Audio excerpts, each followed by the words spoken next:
practiced the speech once, but now the microphone changes everything. Okay, I'm Ross. That's man. Let's take a look at this gorgeous couple here. Now let's take a look at Teddy.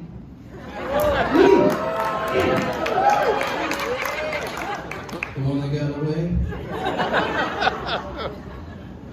This is my first TED Talk. So keep your expectations low. When Teddy asked me to be his best man, I knew people might be concerned about my potty mouth and how I usually say what's on my mind. But to reassure you, it's gonna be fucking fine. I was worried about that one. So, freshman year in high school, I did as one does. You meet new people, develop friendships, relationships. But I wasn't looking for anything serious. But then I met Teddy. It all changed. He was tall, dreamy, had really nice sneakers. Our friendship blossomed in a cult-like group of friends. We would hang out in a friend's basement, meet up with Jerome Baker. You know Jerome Baker. Play video games, discuss conspiracies, watch 90210 Hub, and go on late night food runs to Double D's, Wendy's, for a 2-piece chicken, all white meat. Teddy's fave. Eventually, I was exiled from the group, for reasons we will not discuss here, and Teddy left a little while later. The cult was no more. But I was also friends with Judy, freshman year. We had a class together. We would pass funny notes, make fun of the teacher. Judy's a great girl. She's always been so nice to me since day one. She's fun and really outgoing. Guess that's what Judy's dad told me yesterday, that Judy's really outgoing, so he's ingoing. That's why they go well together. That makes perfect sense. Totally ad-libbed that line. So after school, if I wasn't hanging out with Teddy and the fellas, I would hang out with Judy and her friend group. I even married one. Her best one.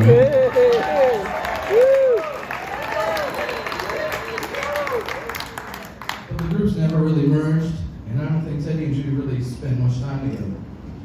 Fast forward 10, 12 years later, and unbeknownst to me, my wife and her friend Kate concocted an idea to get Teddy and Judy together.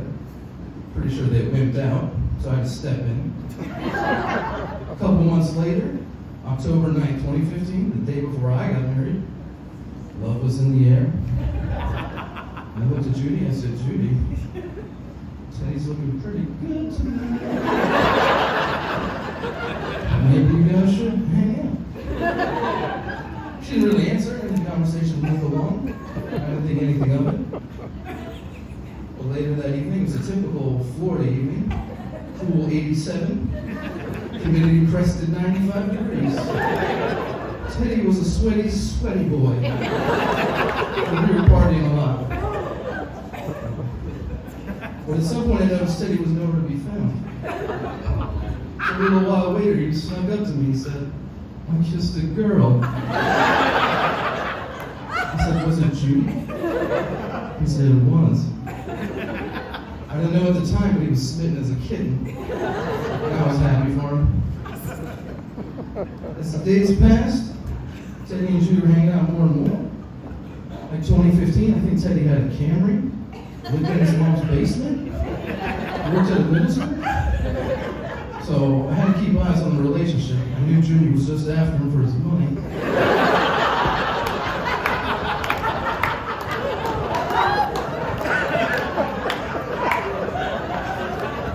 Just kidding. Judy's fairly successful and independent.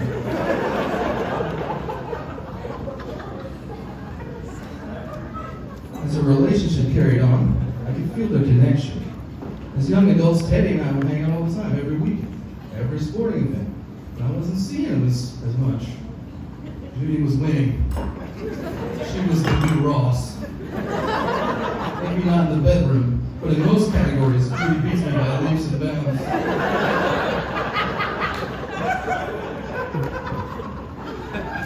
I had lost the war for my young prince. But I'm okay with that because he found his person. Teddy's a good man. He's the best man. Actually, I'm the best man. He's whatever. He's really good. He's reliable, trustworthy, wise beyond his years, and has always been there for me. Things are difficult to find in a friend. And I'm really happy he found love with his new wife. Teddy and Judy are now Tudy.